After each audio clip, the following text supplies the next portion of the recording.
Série Apocalipse. Uma simples interpretação. Subtítulo: As 7 cartas do Senhor a cada um de nós. Este livro não nasceu em bibliotecas silenciosas ou em gabinetes de teoria abstrata. O que você tem em mãos, ou o que ecoa agora em seus ouvidos, é o destilado de uma jornada real por campos de batalha onde o fumo da incerteza muitas vezes tentou obscurecer o horizonte. Quando eu falo, não o faço como quem leu sobre a dor, mas como quem a sentiu, não como quem ouviu falar da luz, mas como quem a buscou desesperadamente até encontrá-la. É essa experiência própria que me confere a autoridade para olhar nos seus olhos e dizer: existe uma saída, e ela é gloriosa. Vivemos em uma era saturada pelo ruído do caos. O mundo parece viciado na narrativa da destruição. Ligamos a televisão, abrimos as redes sociais e somos bombardeados por profecias de fim de mundo, por estatísticas de morte e por um culto à tristeza que tenta nos convencer de que a angústia é o preço inevitável de se estar vivo.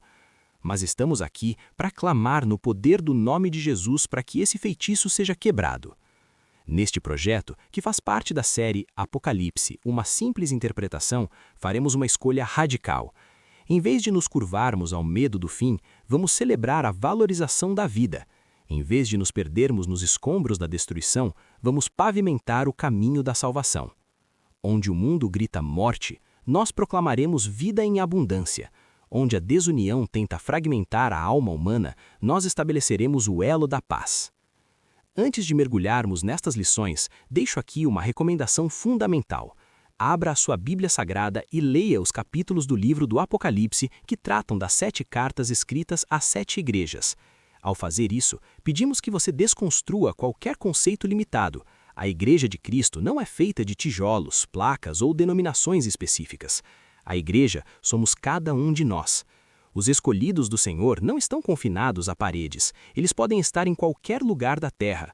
Seus nomes não foram registrados em livros humanos, mas foram escritos no livro da vida antes mesmo da fundação do mundo. Eles são conhecidos por Deus, guardados por Ele e por Ele serão salvos, independentemente de onde se encontrem no momento do chamado. Neste audiobook, trataremos de uma questão central, a pergunta de Deus no Jardim do Éden: onde estás? É preciso entender que Deus não perguntou isso a Adão e Eva por ignorância. Aquele que tudo vê sabia exatamente onde eles se escondiam. A pergunta foi um convite à consciência, uma explicação para que o homem fizesse uma pausa e olhasse para si mesmo, identificando em que estado sua alma se encontrava após a queda. Essa autoanálise é o que propomos aqui. Jesus nos advertiu que onde estiver o nosso tesouro, ali estará também o nosso coração. Mateus 6:21. Se o seu tesouro for este mundo de medo e destruição, seu coração estará perdido nele. Por isso, é vital identificar se nossos pés caminham para a vida ou para a morte. Muitos errarão o caminho por buscarem a porta larga, mas nós buscaremos a porta estreita, aquela que poucos encontram, mas que é a única que conduz à luz verdadeira. A base de tudo o que você encontrará nestas páginas repousa sobre uma estratégia de combate espiritual infalível, a proporção 3:1. Descobri que a vitória do bem não é apenas uma esperança poética, mas uma certeza fundamentada. Jesus Cristo, o autor da nossa fé, estabeleceu uma frequência de luz que é 3 vezes superior a qualquer sombra que o inimigo tente projetar. Este livro foi desenhado para ser o seu manifesto diário. Se você se sente cansado de lutar contra vozes que dizem que você não vai conseguir, este é o momento de mudar a guarda. Prepare o seu coração para não apenas ouvir palavras, mas para receber uma transferência de autoridade. Vamos substituir o medo pela proteção, a tristeza pela alegria no Espírito Santo e a dúvida pela certeza absoluta de que aquele que começou a boa obra é fiel para completá-la. O seu novo concerto com a vida começa agora, não como mais um na multidão, mas como alguém que reconhece a voz do seu pastor e decide, finalmente, escolher o caminho que conduz à eternidade. Capítulo 1. A matemática de Deus e a regra da proporção. Para entender por que a vitória do bem é uma certeza absoluta para aqueles que estão em Cristo, precisamos olhar para as leis que regem tanto o campo de batalha físico quanto o espiritual. Nas instruções militares de elite, existe um princípio estratégico fundamental: a proporção de 3:1. Um exército atacante, para ter a garantia matemática da vitória, precisa possuir 3 vezes a quantidade de recursos, força e homens que o seu inimigo. Sem essa vantagem, a batalha é um risco. Com ela, a vitória é uma consequência inevitável. Deus, o Senhor dos Exércitos, não ignora essa lógica. Pelo contrário, ele a estabeleceu. A frequência da salvação. Jesus Cristo é o maior estrategista de almas da história. Ele foi a única pessoa em toda a Bíblia que falou com total autoridade sobre o inferno e o castigo eterno. Ele o fez porque conhecia a realidade do abismo. No entanto, se você analisar as suas palavras no Novo Testamento, descobrirá um padrão revelador. Jesus falou 3 vezes mais sobre a salvação do que sobre a perdição. Para cada alerta sobre o castigo, ele liberou 3 promessas de resgate. Toda a palavra de salvação que possui fundamento real está ancorada nesta proporção. Jesus sabia que para transformar o coração humano não bastava apontar o perigo, era preciso inundar a consciência com a esperança.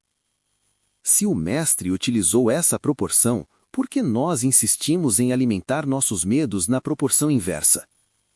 O mundo está violento, o medo é soprado em nossos ouvidos a cada minuto e as pessoas estão perdendo a vontade de lutar. A solução para dar a volta por cima é reprogramar a mente para a proporção 3:1. Para cada notícia ruim que você ouvir, você deve consumir 3 promessas de Deus. Para cada pensamento de desistência, você deve levantar 3 razões de gratidão. A trincheira da Trindade. Muitas vezes, a angústia nos faz sentir solitários, como se fôssemos um exército de um homem só contra uma legião de problemas. Essa é a primeira mentira do inimigo. O inimigo é um só, o acusador, o pai da mentira. Mas ao seu lado, você tem uma força invencível. Você tem o Pai, o Criador que sustenta o universo. Você tem o Filho, o Redentor que já venceu o mundo. E você tem o Espírito Santo, o Consolador que habita dentro de você. 3 contra 1. Você não está apenas acompanhado, você está cercado por uma maioria esmagadora. Quando você ora, você não fala ao vazio. Você aciona uma estrutura trina de proteção que o inimigo não pode romper. A disciplina do relógio. O exemplo de Daniel. Como manter essa mentalidade em um mundo que deseja o nosso mal? A resposta está na disciplina de Daniel. O profeta Daniel vivia na Babilônia, um ambiente hostil, violento e espiritualmente carregado contra a sua fé. Como ele sobreviveu e prosperou? Através do hábito trino. A Bíblia registra em Daniel 6:10 que ele se punha de joelhos e orava 3 vezes ao dia. Ele não esperava sentir vontade, ele colocou no seu relógio, manhã, tarde e noite. Essa frequência de oração servia para calibrar sua alma, impedindo que a negatividade de Babilônia silenciasse a voz de Deus em seu coração. Se você quer manter sua vida espiritual sob controle, precisa dessa constância. A oração 3 vezes ao dia é o que garante que a proporção de 3:1 permaneça ativa em sua mente. A trincheira de Pedro. Talvez você pense, mas eu já neguei minha fé, eu já desisti, eu já falei coisas terríveis. Olhe para Pedro. Diante de uma fogueira, ele negou Jesus 3 vezes. Ele permitiu que a voz do medo fosse 3 vezes maior que a voz da sua lealdade.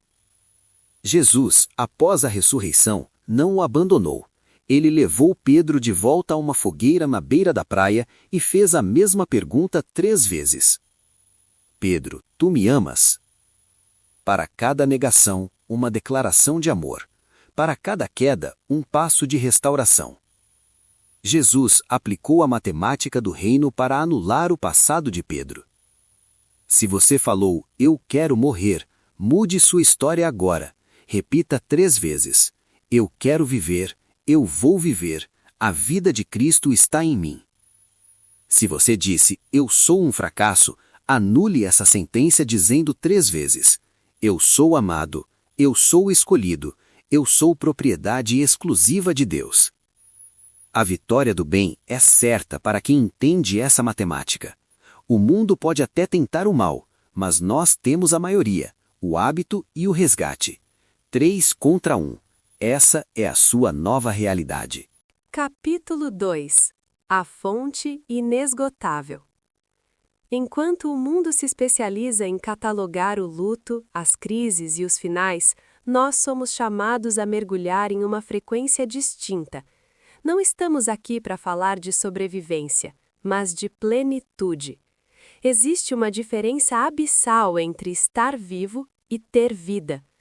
Muitas pessoas caminham pelas ruas com os corações batendo, mas com as almas desertas.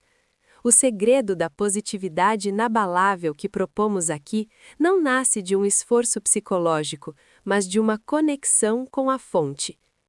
A definição de abundância. Jesus foi enfático ao declarar o seu propósito.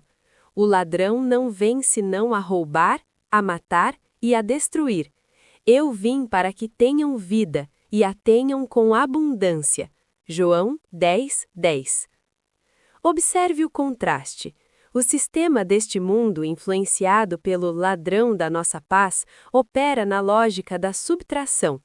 Ele rouba o seu tempo, mata os seus sonhos e destrói a sua saúde mental. Mas o autor da vida opera na lógica do transbordamento. Ter vida em abundância não significa uma vida sem problemas, mas uma vida que possui recursos internos superiores às pressões externas. É a vida que sobra, que transborda e que não se esgota nas secas da existência. Os 3 elementos da substância divina. Para que pudéssemos compreender a magnitude dessa oferta, Jesus utilizou os elementos mais básicos e vitais da experiência humana. Ele não se apresentou como uma ideia abstrata, mas como a necessidade mais urgente do nosso ser. O pão da vida. Eu sou o pão da vida. Aquele que vier a mim não terá fome. João 6:35. O pão representa o sustento diário, a força para o trabalho, a satisfação que interrompe o vazio existencial. Quando ele diz ser o pão, ele está garantindo que a sua alma não precisa viver em estado de inanição espiritual. A água viva. Na conversa com a mulher samaritana, ele revelou: aquele que beber da água que eu lhe der, nunca terá sede. Far-se-á nele uma fonte de água que salte para a vida eterna. João 4:14. A água limpa, refresca e gera movimento. Buscar a positividade em Cristo é como ter um poço artesiano dentro do teito. Enquanto o mundo morre de sede por validação e prazeres efêmeros, você bebe de uma fonte que o mundo não pode poluir. O caminho e a vida. Eu sou o caminho e a verdade e a vida. João 14:6. Ele não aponta uma direção, ele é a própria estrada.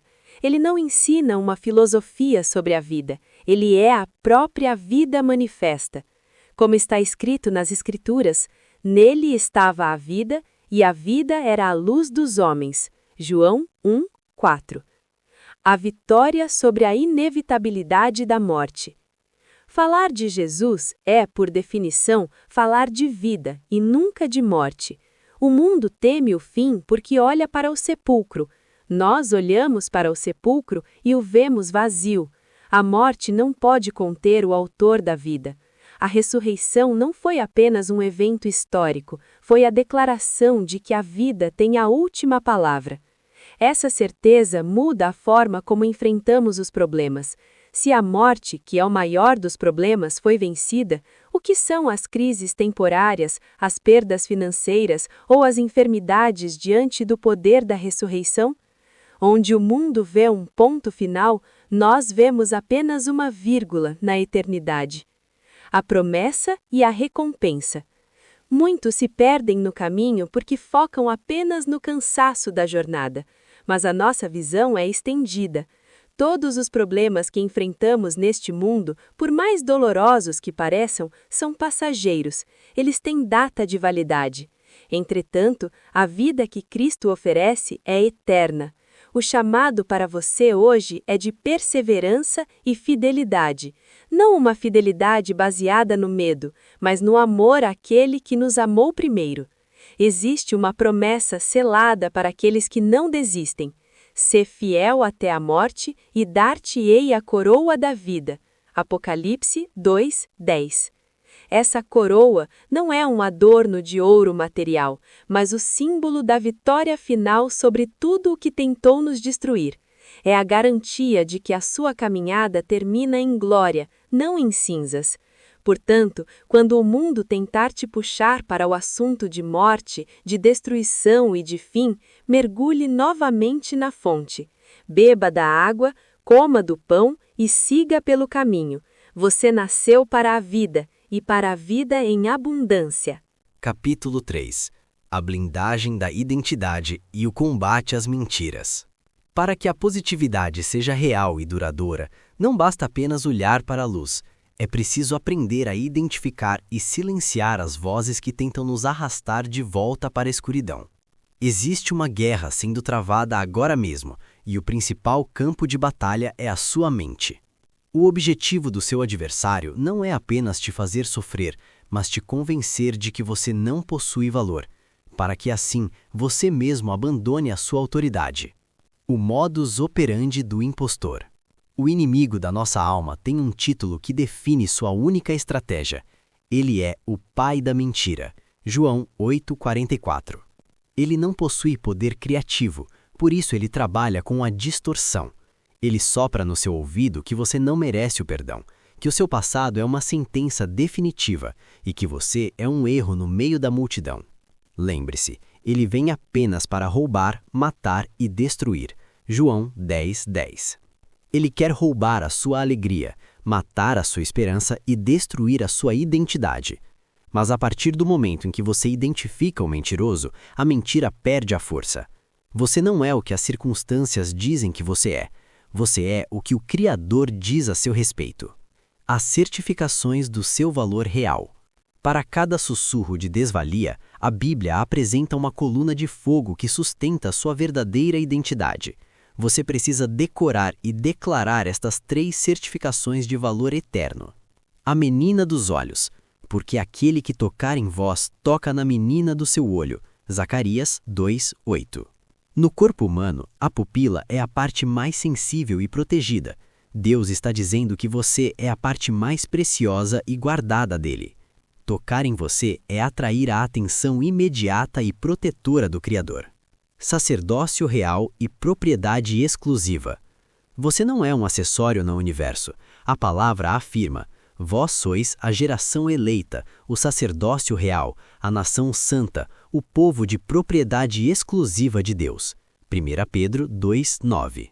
Você foi comprado por um preço altíssimo e agora carrega o selo de exclusividade do Rei. A obra-prima, o poema de Deus. Em Efésios 2:10, o termo original para feitura ou obra-prima é poema. Você é o poema de Deus, uma obra de arte única, desenhada com propósito. Você não nasceu por acaso, você foi escrito antes que o tempo existisse, pisando nos espinhos com o Criador. Muitos desistem da positividade quando encontram os espinhos da jornada. Mas o segredo não está na ausência de problemas, mas na companhia durante a crise. Existe uma promessa poderosa que ecoa nos louvores e na palavra. Quando passares pelas águas, estarei contigo. Quando passares pelo fogo, não te queimarás. Isaías 43:2. Deus não prometeu que o fogo não existiria, mas que a chama não teria poder para te consumir.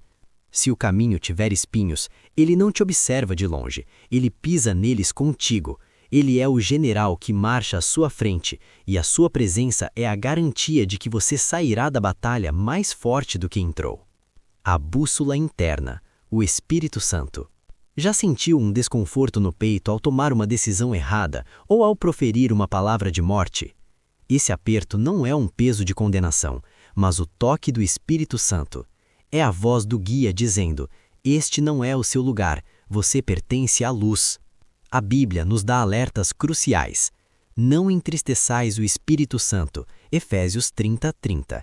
E não apagueis o Espírito, 1 Tessalonicenses 5:19. O perigo não é errar, mas resistir tanto a essa voz a ponto de ter a consciência cauterizada, 1 Timóteo 4:2. Quando a consciência se torna insensível, perdemos a bússola. Por isso, preserve a sua sensibilidade. Celebre o fato de que você ainda sente o Espírito. Isso é a prova de que você é filho, e o Pai sempre corrige quem ele ama. O segredo revelado por Paulo. Para blindar definitivamente a sua mente, você precisa abraçar o mistério que o apóstolo Paulo revelou aos Colossenses. Ele falou de um segredo que esteve guardado por eras e que agora é entregue a você. Cristo em vós, a esperança da glória. Colossenses 1:26-27. A vitória não depende da sua força externa, mas da habitação interna. O autor da vida não está apenas acima de você, ele está em você. Quando as mentiras soprarem, responda com essa verdade. A esperança da glória vive aqui dentro. Essa é a blindagem final. Você é o templo da vida, o esconderijo da glória, e nada pode apagar o brilho daquele que te chamou das trevas para a sua maravilhosa luz. Capítulo 4. As estrelas e a voz do pastor. Agora que você compreendeu seu valor e blindou sua mente contra as mentiras do pai da morte, convido você a um exercício de visão espiritual. Imagine-se agora não como um rosto anônimo perdido em uma multidão cansada, mas como uma estrela brilhante fixada em um céu de profunda escuridão. O mundo ao redor pode parecer sombrio, mas o contraste é o que revela a sua natureza. Você é essa estrela porque é a luz do mundo. Mateus 5,14. O seu brilho não é um acidente, é o reflexo da glória de Cristo que habita em você. Você faz parte de um povo cujo nome não foi escrito em registros terrenos perecíveis, mas está gravado no livro da vida do Cordeiro desde antes da fundação do mundo. Apocalipse 13:8. O mistério da voz. Muitas vezes a angústia tenta nos convencer de que estamos sozinhos no silêncio, mas existe uma verdade que o mundo não pode compreender. As ovelhas do Senhor reconhecem a sua voz. João 10:27. Talvez você nunca tenha ouvido um som audível vindo das nuvens, mas você conhece a frequência do seu pastor. Quando a palavra de Deus chega até você, o seu espírito a identifica imediatamente. É um eco que vem de casa. As ovelhas do Senhor estão em todos os lugares, em todas as nações e circunstâncias. E quando o Senhor bradar dos céus chamando o seu povo, não haverá confusão. Você reconhecerá o chamado porque já vive em comunhão com ele hoje. A voz que diz: "Vinde a mim, todos os que estáis cansados e sobrecarregados, e eu vos aliviarei." Mateus 11:28. É a mesma que te sustenta nas madrugadas de batalha. O Senhor que conhece e escreve. O Senhor dos Exércitos diz a você: "Eu te conheço. Conheço o teu deitar e o teu levantar. Eu vejo as suas obras e as intenções do seu coração." Ele não é um observador distante. Para que você nunca se sentisse desamparado na caminhada, ele deixou registros específicos, mapas de navegação para a alma. Ele enviou 7 cartas, e em cada uma delas existe uma mensagem direta para a sua realidade atual. As 7 cartas da vigilância e da vitória. Apocalipse 2 e 3. Éfeso, o primeiro amor. O Senhor conhece o seu trabalho e a sua paciência, mas ele te chama de volta à essência. Não deixe que o ativismo apague o brilho do seu primeiro encontro com ele. Promessa: ao que vencer, dar-lhe-ei a comer da árvore da vida. Esmirna, a coroa da vida. Ele conhece a sua tribulação e pobreza, mas afirma: tu és rico. Ele te pede para não temer o sofrimento passageiro. Promessa: sê fiel até a morte, e dar-te-ei a coroa da vida. Pérgamo, o novo nome. Ele sabe onde você habita, mesmo que seja em lugares onde o mal parece reinar. Ele te pede para reter o seu nome. Promessa: ao que vencer, darei a comer do maná escondido, e dar-lhe-ei uma pedra branca com um novo nome escrito. Tiatira, a estrela da manhã. Ele vê o seu amor, serviço e fé. Ele pede que você retenha o que tem até que ele venha. Promessa: ao que vencer, eu lhe darei a estrela da manhã. Sardes, as vestes brancas. Ele te chama à vigilância. Não tem apenas nome de quem vive, tem a vida real pulsando em você. Promessa: o que vencer será vestido de vestes brancas. De maneira nenhuma riscarei o seu nome do livro da vida. Filadélfia, a porta aberta. Esta é a igreja da perseverança. Ele diz: eu sei que você tem pouca força, mas você guardou a minha palavra. Promessa: eis que diante de ti pus uma porta aberta, e ninguém a pode fechar. Laodiceia, o convite da ceia. Ele te aconselha a buscar o ouro provado no fogo e a vestir-se de pureza.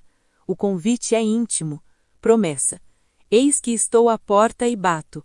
Se alguém ouvir a minha voz e abrir a porta, entrarei em sua casa e com ele cearei. Conclusão do capítulo. As estrelas não brilham para si mesmas, elas brilham para guiar quem está no caminho. As cartas de Jesus não são apenas correções, são garantias de que o general está atento a cada detalhe da sua vida. Você faz parte deste exército luminoso. Mantenha os seus ouvidos atentos à voz do pastor e os seus olhos fixos nas promessas dessas cartas. A porta está aberta, a mesa está posta, e o seu nome é conhecido nos céus. Capítulo 5. 7 cartas do coração de Deus para você. Muitas vezes, olhamos para as Escrituras como registros distantes de cidades que já não existem. Mas, na matemática da eternidade, o tempo não é uma barreira. O Senhor dos Exércitos, que conhece o seu deitar e o seu levantar, enviou mensagens codificadas que atravessaram séculos para encontrar os seus ouvidos hoje. Imagine que no meio da sua batalha você recebe um envelope selado. Nele, não há apenas palavras antigas, mas o diagnóstico exato de onde você está e a promessa do que você pode se tornar. Aqui estão as 7 cartas escritas para as condições da sua alma. Identifique em qual delas você se encontra agora. A carta ao coração ocupado, Éfeso. A condição: você tem trabalhado duro, você é paciente, resiste às dificuldades e não aceita o que é errado. Mas no meio de tanta fazeção, algo secou. A advertência: tenho, porém, contra ti, que deixaste o teu primeiro amor. Você se tornou eficiente, mas perdeu o encanto. A promessa de vitória: se voltar à essência, aquela paixão simples do início, o Senhor diz: ao que vencer, dar-lhe-ei a comer da árvore da vida, que está no meio do paraíso de Deus. 2. A carta ao coração provado, Esmirna. A condição: você se sente cercado por perseguições ou por uma escassez que parece não ter fim. Você olha para os lados e vê apenas portas fechadas e tribulação. A advertência: não temas das coisas que tens de sofrer. A luta é real, mas tem um prazo determinado. Não permita que o medo roube a sua coroa. A promessa de vitória: sê fiel até a morte, e dar-te-ei a coroa da vida. A sua pobreza aqui é a sua riqueza lá. 3. A carta ao coração em solo hostil, Pérgamo. A condição: você habita onde o trono de Satanás parece estar, talvez um ambiente de trabalho tóxico, uma família dividida ou uma cidade violenta. A advertência: arrepende-te. Não deixe que os costumes ao seu redor contaminem a sua verdade. Não negue a sua fé para ser aceito por quem não conhece a luz. A promessa de vitória: ao que vencer, dar-lhe-ei a comer do maná escondido, e uma pedra branca com um novo nome escrito. Deus te dará um sustento que ninguém vê e uma identidade que ninguém pode roubar. 4. A carta ao coração transigente, Tiatira. A condição: você tem amor, fé e serviço. Suas últimas obras são maiores que as primeiras. Mas você tem tolerado pequenas sombras, pequenos pecados que parecem inofensivos. A advertência: o que tendes, retendê-lo até que eu venha. Não abra mão da santidade por conveniência. A promessa de vitória. Ao que vencer, eu lhe darei a estrela da manhã. Você não precisará das luzes artificiais deste mundo, pois brilhará com a luz do próprio Cristo. 5. A carta ao coração cansado. Sardes. A condição. Por fora, todos acham que você está bem. Você tem nome de quem vive, mantém as aparências, mas por dentro você se sente morrendo, como uma chama que está prestes a apagar. A advertência. Sê vigilante e confirma o restante que estava para morrer. Desperte, não viva de glórias passadas. A promessa de vitória. O que vencer será vestido de vestes brancas, e de maneira nenhuma riscarei o seu nome do livro da vida. Deus vai restaurar a sua vitalidade e te dar roupas novas. 6. A carta ao coração fiel. Filadélfia. A condição. Você sente que tem pouca força. Não é o mais influente nem o mais forte, mas você guardou a palavra e não negou o nome, mesmo sob pressão. A advertência. Guarda o que tens para que ninguém tome a sua coroa. Continue firme, não importa quão pequeno você se sinta. A promessa de vitória. Eis que diante de ti pus uma porta aberta, e ninguém a pode fechar. Quando Deus abre a porta da oportunidade e da proteção, nenhum exército inimigo consegue impedir o seu avanço. 7. A carta ao coração morno. Laodiceia. A condição. Você não é frio, mas também não é quente. Você se sente autossuficiente, acha que não precisa de nada, mas sua alma está nua e cega. A advertência. Eis que estou à porta e bato. Eu quero entrar, mas você precisa abrir. Não se contente com o conforto medíocre. A promessa de vitória. Ao que vencer, lhe concederei que se assente comigo no meu trono. Se você abrir a porta e cear com o Senhor, Ele te elevará a lugares altos que o seu conforto atual nem consegue imaginar. Cada uma dessas cartas termina com o mesmo convite. Quem tem ouvidos, ouça o que o Espírito diz. Onde você se encaixa hoje? Não importa a advertência, foque na promessa. A vitória é certa na proporção de 3-1. O Senhor não te enviou estas cartas para te condenar, mas para te situar no mapa da vida e garantir que você chegue ao destino final, a coroa da vida. Capítulo 6. Eu sou Jesus, e sei onde estás.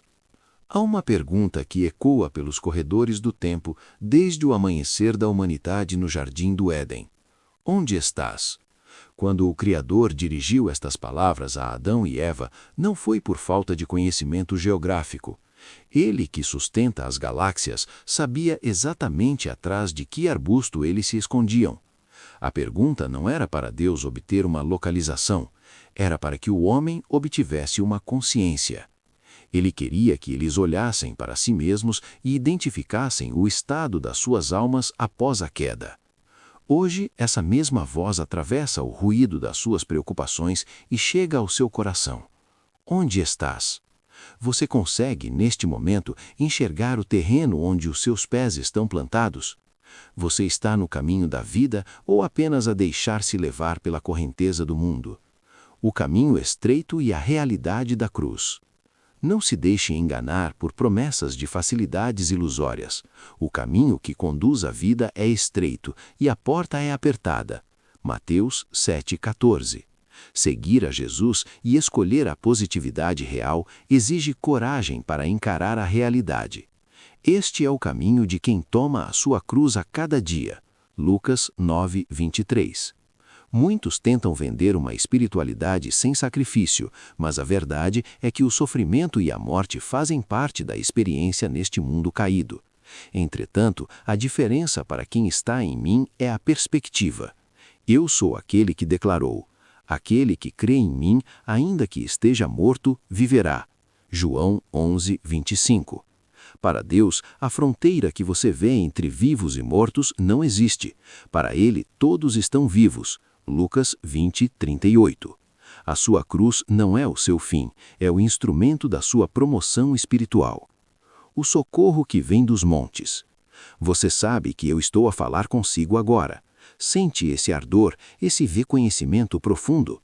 Isso acontece porque você é uma das minhas ovelhas, e as minhas ovelhas reconhecem a minha voz.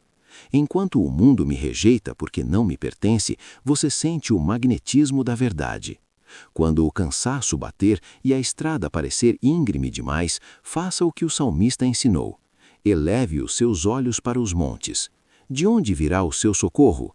Não virá de governos, de contas bancárias ou de validações humanas. O teu socorro vem do Senhor, que fez os céus e a terra. Salmo 121, de 1 a 2. Eu sou o general que nunca perdeu uma batalha, e o meu exército está posicionado ao seu redor. A ferida e o novo concerto. Talvez o que mais o afasta de mim seja a vergonha das suas feridas. O inimigo sopra que o seu pecado o conduzirá ao inferno, mas eu morri para anular essa sentença. A ferida que o pecado lhe causou dói, é verdade, mas ela não tem a última palavra. Eu vim para que você tenha vida, e vida em abundância. João 10, 10. Eu chamo-o hoje para um novo concerto. É tempo de aprumar o seu caminho, de ajustar a rota e olhar firmemente para o autor e consumador da sua vida. Hebreus 12, 2. Siga na certeza inabalável de que nada, absolutamente nada, nos céus, na terra ou debaixo da terra, tem o poder de o afastar do meu amor. Romanos 8, 38, 39. A verdadeira conversão, rasgar o coração. O mundo oferece distrações, mas eu ofereço transformação. O profeta Joel 2, 12 e 13 revelou o segredo para quem deseja realmente voltar para casa. Convertei-vos a mim de todo o vosso coração, e rasgai o vosso coração e não as vossas vestes.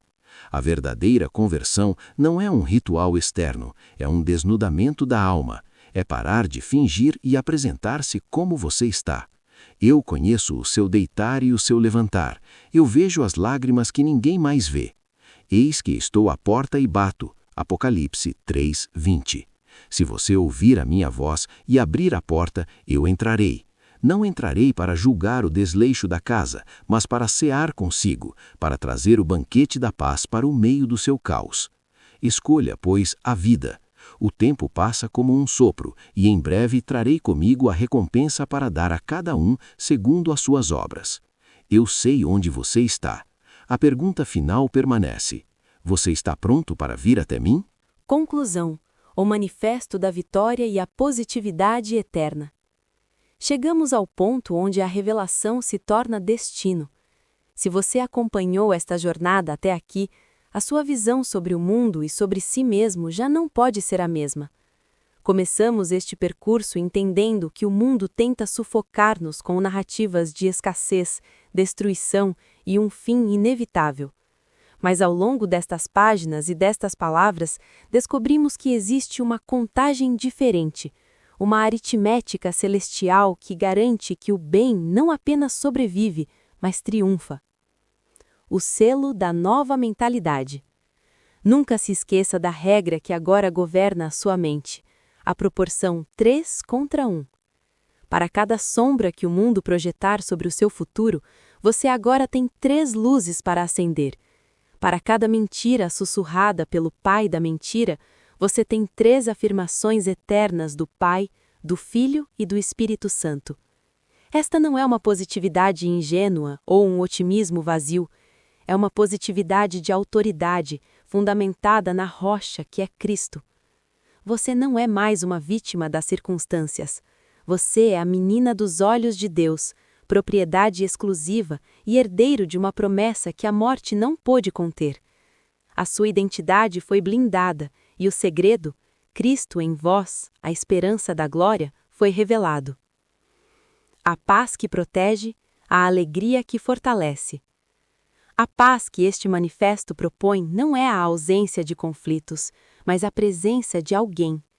É o elo da paz que une o seu coração à vontade de Deus, criando uma barreira de proteção contra a desunião e a violência do mundo. A alegria que agora habita em si é a alegria no Espírito Santo. É uma força que não depende de quanto você tem na conta bancária ou de como está a sua saúde hoje. é a alegria de saber que o seu nome está escrito no livro da vida. Esta alegria é a sua força para caminhar sobre os espinhos, sabendo que o Autor da vida pisa neles consigo.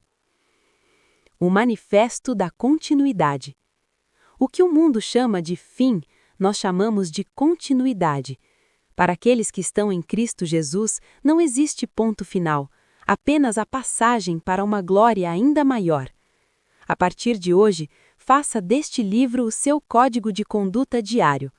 Fale de vida, pois o Autor da vida habita em si. Busque a proteção, pois o general dos exércitos marcha à sua frente. Reconheça a voz, pois o bom pastor conhece o seu deitar e o seu levantar. Escolha a vida, em cada pensamento, em cada palavra e em cada ação. O encontro final. Tudo neste mundo passa como um sopro, mas as palavras que semeamos aqui são eternas. Siga adiante com os olhos fitos no horizonte, sabendo que o seu socorro vem do Senhor. Seja a estrela que brilha com mais intensidade quanto mais escura for a noite. Mantenha o seu coração rasgado diante dele, a sua consciência sensível e o seu espírito em prontidão. Pois a promessa é fiel e verdadeira. Eis que cedo venho, e o meu galardão está comigo. A batalha foi vencida. A vida venceu a morte. A luz venceu as trevas. Viva a partir deste instante na certeza da vitória certa. Paz, alegria e vida em abundância, hoje e para todo sempre. Amém.